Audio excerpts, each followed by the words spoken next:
Hello, welcome to Inside 8's Facebook Live. We'll wait a little bit before I introduce myself and get started. But welcome, it's a Wednesday night here with my sister to help me answer some questions. She'll kind of keep track as we go along, and then we'll get started.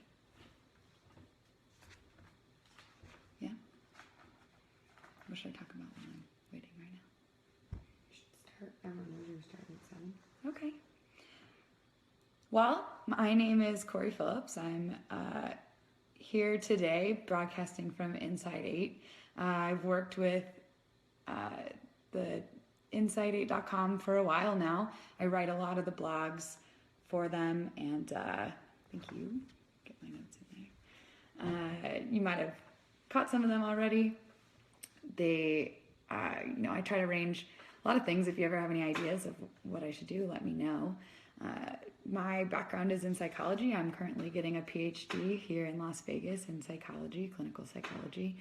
And I've taken the Inside8.com primal motivations test.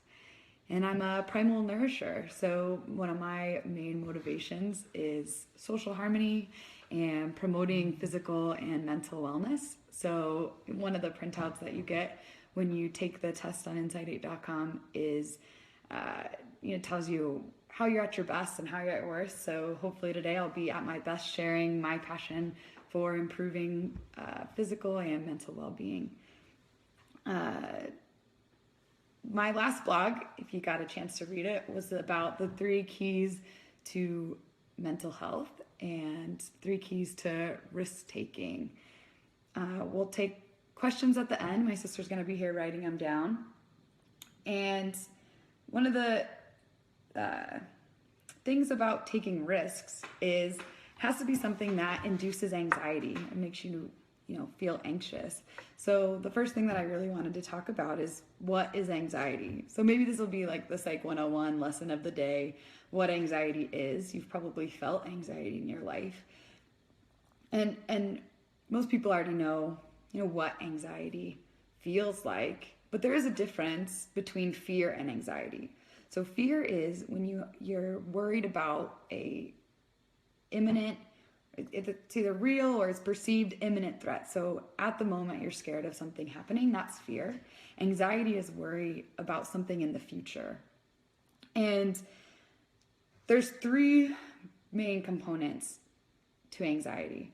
The first is that there's a cognitive component. So what you think about.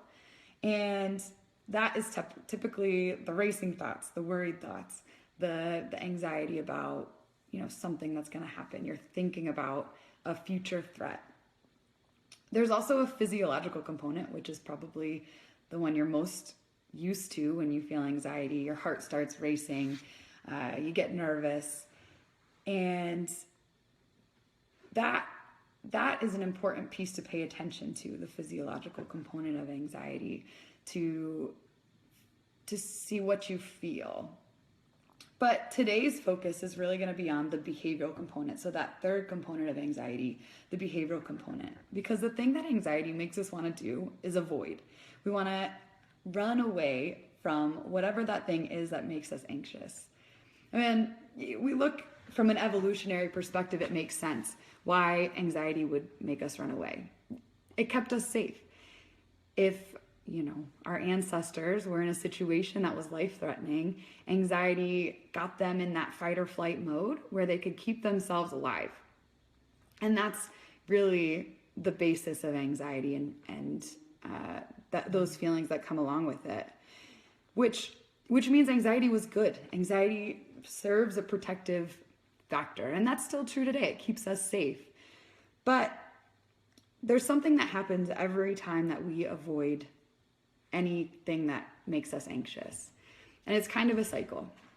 So say we experience something that causes anxiety and our heart rate goes up. We feel uncomfortable. And generally anxiety is an uncomfortable situation.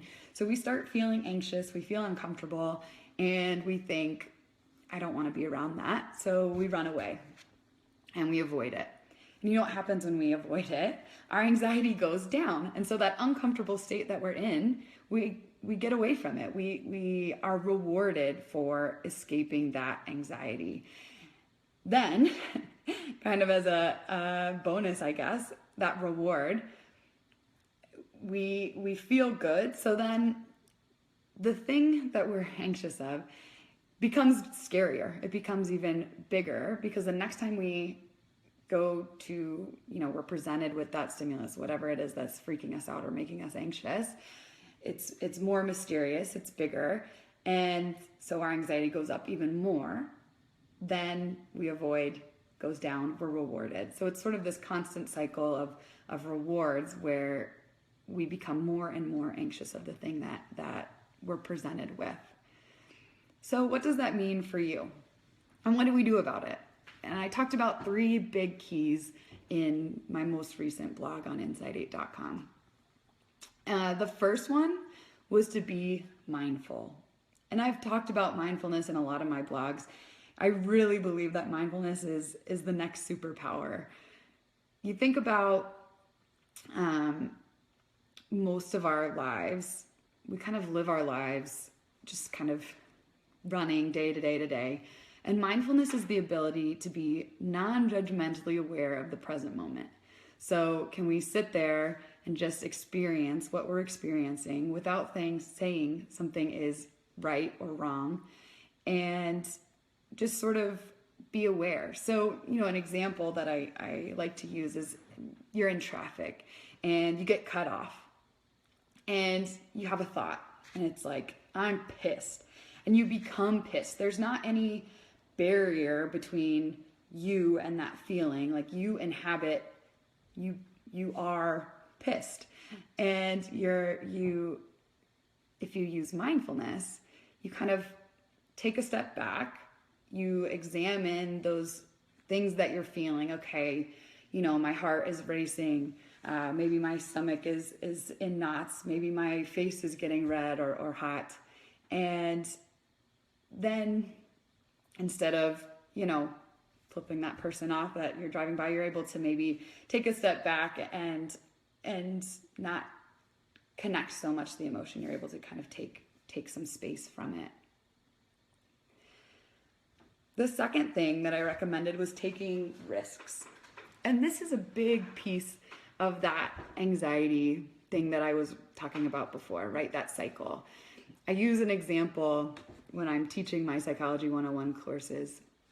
When I was a kid, I used to hate talking on the phone. Like, I had to write out scripts when I wanted to call and hang out with my friends and write out everything that I was gonna say if the mom picked up or if my friend picked up, just because I was so nervous on the phone. And I would start not wanting to call my friends. I wouldn't call them to hang out. And every time I did that, my anxiety went down and it made me less likely to call them the next time. And so as I got older, it became more and more problematic because, you have to call for your job, to do work, to connect with people. And so I noticed myself doing it at work. I would have to make a phone call and I'd put it off, oh, I've got this other thing to do. I'm really busy. I've got to do this other piece of work. And, my anxiety would go down because at the end of the day, oh, whoops, I forgot that I was supposed to do that thing. Guess I'll do it tomorrow. And I was rewarded for avoiding that task that I had to do, calling on the phone that made me anxious. So eventually, because this was starting to impair my work life and my productivity, I had to force myself, had to be mindful of that anxious experience. And then I had to really stick with it. I had to sit by the phone until I made that call. I didn't let myself go off to another task or do something different. And I had to, sit there, make the call. And when I started realizing, oh, I'm not gonna, drop over dead when I make this phone call, my anxiety started going down and down and down. Because we tend to think worst case scenario. And when we avoid that worst case scenario, essentially becomes true in our minds. So by touching that anxiety and realizing, okay, it's not that bad, it becomes less bad, and you're able to take those risks and touch that anxiety and be much more successful in your life. The third thing that I recommended was to find some guidance. So if that means a mentor, if that means a teacher, if that means, reading a book about taking risks or confidence or anything like that, those are all important resources. At Inside8.com, there's awesome blogs. There's awesome content from a lot of different people and a lot of different areas that people are working from and coming from. Taking the test really gives you a great perspective of your motivations. I mean, that's what the test tells you is motivation. So when I took the test and found out I was a nourisher, I thought that was cool information. I read all the stuff that it gave me about the things that motivate me and make me a better person and how I can use my skills to be at my best. And, it really came true for me when I worked with Sean Murphy, the founder of that test. And we were giving a presentation together, and someone asked a question about solving a problem. And the way that he came from, the way he answered the problem as an originator and the way that I came at the problem as a nourisher was so different. You could really see how different people's different motivations really impact the way that they solve problems, the way that they communicate. And so knowing your own motivations, at least for me, helps me, when I talk to other people and I connect with other people who probably have different motivations than I do. And it helps me really communicate with people on a lot of different levels. So that was a lot of information, a lot about stress and anxiety. I got started pretty quickly there. Are there any questions that I can get from anyone here? Any recommendations on books to read? Oh, recommendations on books to read. One that my sister recommended to me lately was Daring Greatly. It's by, it starts with a, who's it by? I don't know. I do know this answer. She has a great blog too. It's all about vulnerability and taking risks. Brene Brown is the author of that book, right? Brene Brown? Yeah. Yeah, my sister's here helping me writing down questions. Oh, we got the book here. Daring Greatly, that's a great one. The blog content on Inside8.com too is great. I supply a lot of that, so a little self-plug there. But I talk about a lot of different things on there, taking risks, who am I, like kind of figuring out who you are. And I'm always open for suggestions. If you ever want me to talk about something, please let me know. I'd love to research it and write about it for you. How long does the test take? How long does the test take? It does not take very long. I think it takes it's only like 20 questions. It's very quick. I've taken it 3 times over the course of the past few years. And I think it probably takes like 15 to 20 minutes. I really set aside some time to make sure that I focus on the questions and put the things down right, but it's pretty quick.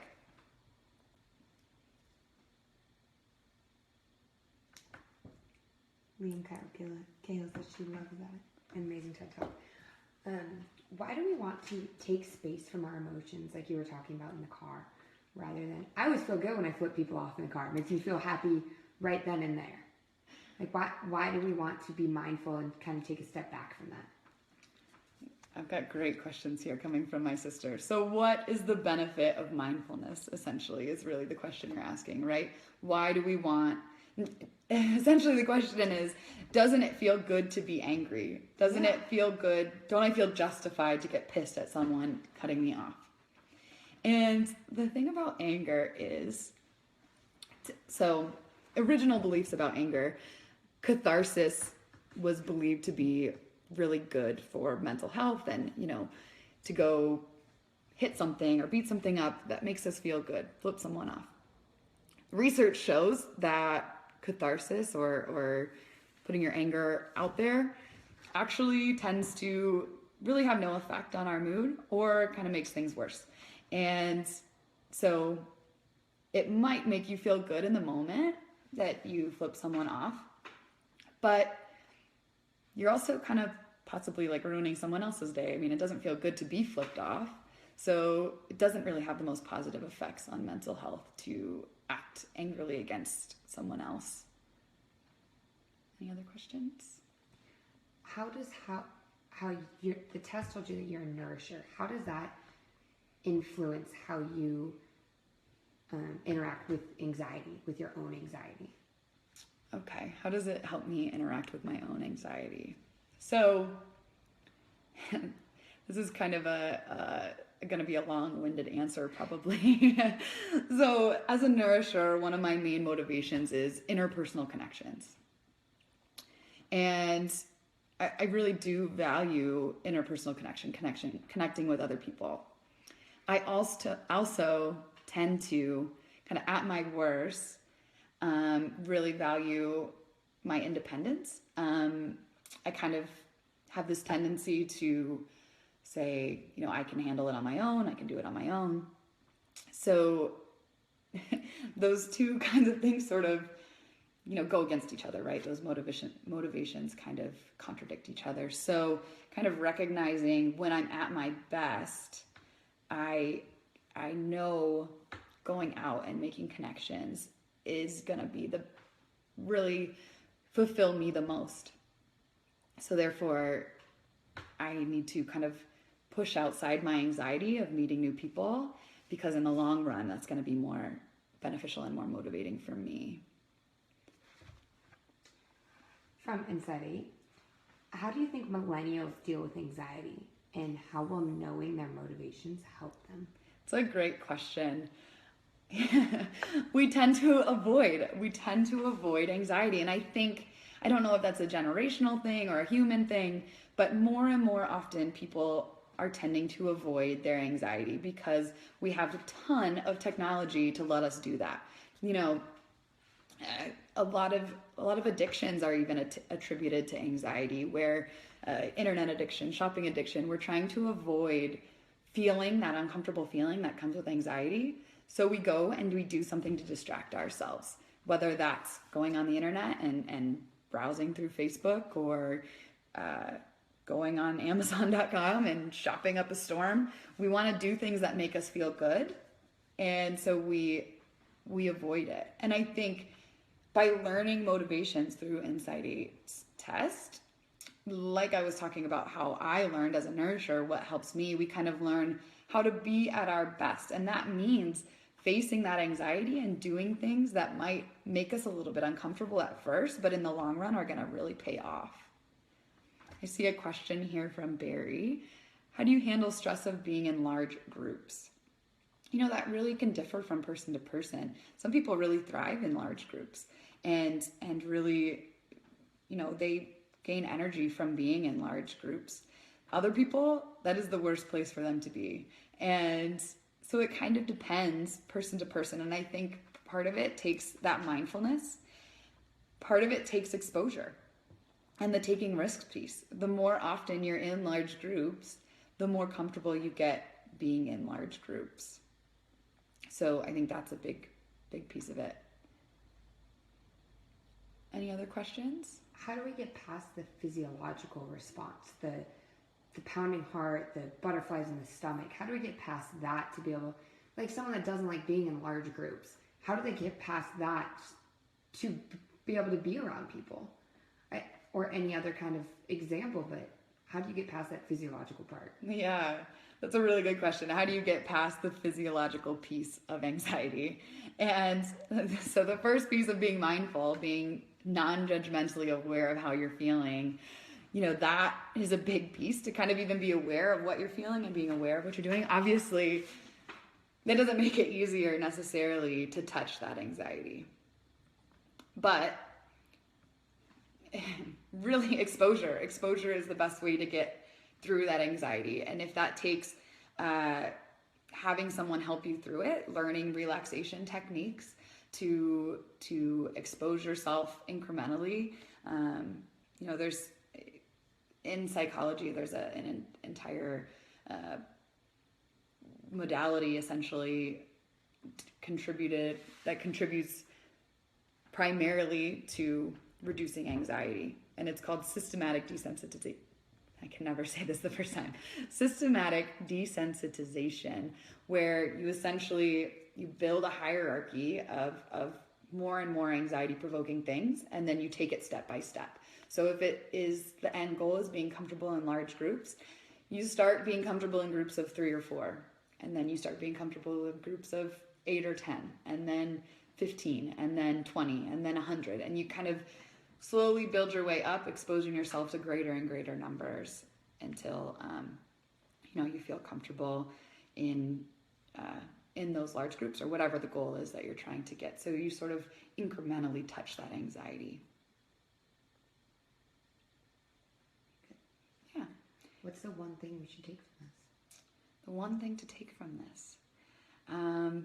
I think the one thing to take from this would be to take the Insight 8 test and let me know what you get, because I love talking about this stuff. Obviously, I'm a huge nerd, and my cousin Taylor took it the other day. We spent 10 minutes just going back and forth talking about her results, my results, how they interacted, what that meant for her, and I loved it. I don't get to talk to my cousin that often. We're both so busy, but it really gives something to talk about, and that is the main, at the core of it, what this test is meant to do is to improve connections. And if that starts as a conversation about what your motivations are, that's awesome. And then you can start growing from that. You can start learning from it, because I first took this test 2 or 3 years ago, and I continue to learn from my results. And that's, awesome. That's the main point, is to continue learning, continue being curious, and continue growing. So thanks for tuning in and watching. Continue to check out my blogs. If you have any other questions, let me know. Either here on the Insight 8 Facebook page or on my personal Facebook page, and I'll continue hopefully providing content that you enjoy. Take the test.